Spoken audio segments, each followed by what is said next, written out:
بسم اللہ الرحمن الرحیم ذالک الکتاب لا ریب فیہ ھدی للمتقین آمنت باللہ صدق اللہ العظیم وصدق رسولہ النبی الکریم الامین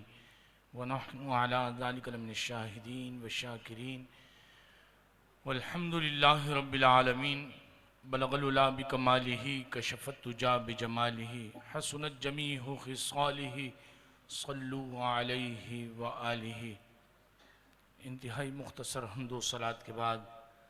واجب القدر علماء، مشائخ، حفاظ، قراء، عزیز بزرگوں، دوستو، آج اس عظیم الشان روحانی اجتماع میں حاضری کی سعادت حاصل ہوئی۔ جیسا کہ مجھ سے پہلے دونوں علماء نے اپنا اپنا تعارف کرایا، شاید بزرگوں سے میری ان سے پہلے ملاقات ہوئی۔ میں کوئی تقریباً 98 میں حضرت سے وابستگی جڑی، دارالعلوم خلفائے راشدین سے، جب ان کے چھوٹے بھائی صوفی ایاز سیفی صاحب ہمارے ساتھ تعلیم حاصل کر رہے تھے، تو میرا اس وقت سے یہاں آنا جانا رہا۔ زبان کی نسبت بھی ہے اور ان کے بھائی سے میرا ایک محبت کا رشتہ تھا، اور بزرگوں سے بھی خاصا رشتہ رہا۔ جب تک حیات تھے میں آتا جاتا رہتا تھا،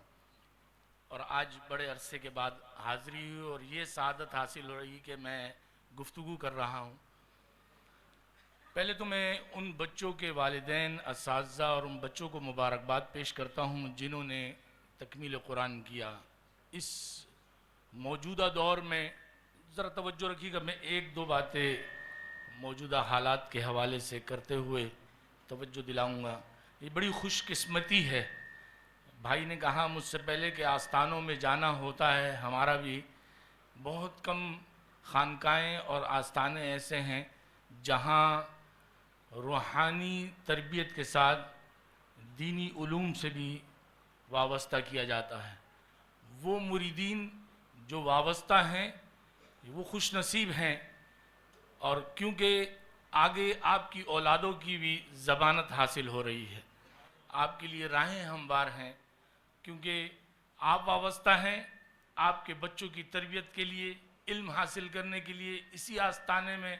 اتنا عظیم الشان سلسلہ جاری و ساری رکھا ہوا ہے، اور حقیقت میں جن قاری صاحب کا انہوں نے انتخاب کیا ہے ان سے بھی میرا تقریباً 16-18 سال سے وابستگی ہے۔ جتنا وہ شوق اور ذوق سے قرآن پڑھاتے ہیں مجھے معلوم ہے، کیونکہ میں خود بھی ان کے ساتھ پڑھا چکا ہوں۔ نہ ان کو ٹائم کی فکر ہے اور نہ ان کو اس بات کی فکر ہے کہ کیا مجھ سے کوئی تعاون کر رہا ہے، یعنی ان کو قرآن سے محبت ہے، اور قرآن وہ پڑھاتے اتنا عظیم الشان طریقے سے ہیں کہ ان کا ہر بچہ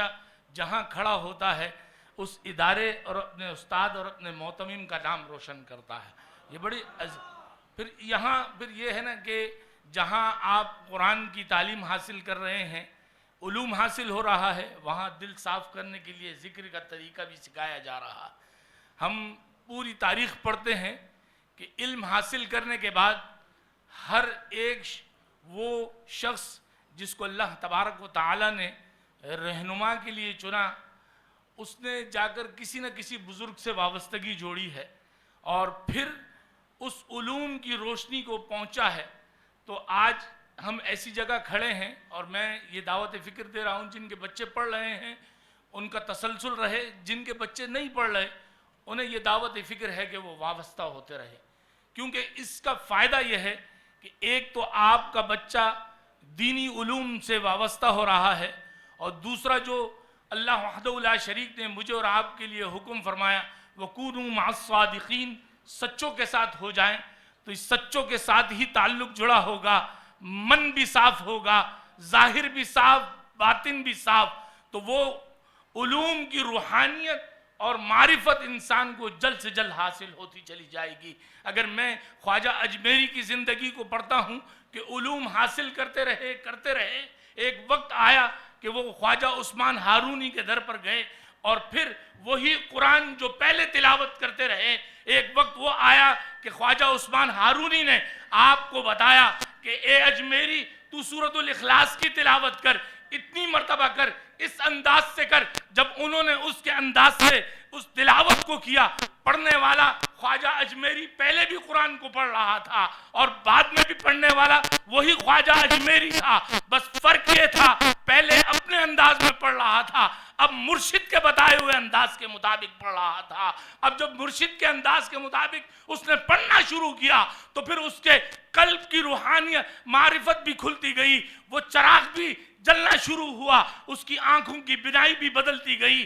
آنکھ وہی تھی، دکھانا رب نے تھا، مگر بتایا عثمان ہارونی نے جو انداز، تو تلاوت سورۃ الاخلاص خواجہ اجمیری نے اسی انداز میں کی۔ پھر اسی عثمان ہارونی نے خواجہ اجمیری کو حکم دیا، دیکھ آسمان کی طرف کیا دکھتا ہے؟ وہی سورۃ الاخلاص کی تلاوت کرنے والا خواجہ اجمیری پہلے بھی کر رہا تھا، مگر جب اس نے اپنے مرشد کے مطابق کرنا شروع کی اور اس کے اختتام تک پہنچا تو وہ عرش معلیٰ کو دیکھ رہا تھا۔ پھر جب اس کے بعد اس نے اور تلاوت کی حکم کے مطابق تو وہ تحت الثری تک دیکھ رہا تھا۔ تو آپ خوش نصیب ہیں، وابستگی اس طرح کی خانقاہ سے ہے جہاں قرآن کی تلاوت کرنا بھی سکھائی جاتی ہے اور قرآن کی معرفت بھی دکھائی جاتی ہے۔ اللہ تبارک و تعالی ہم سب کو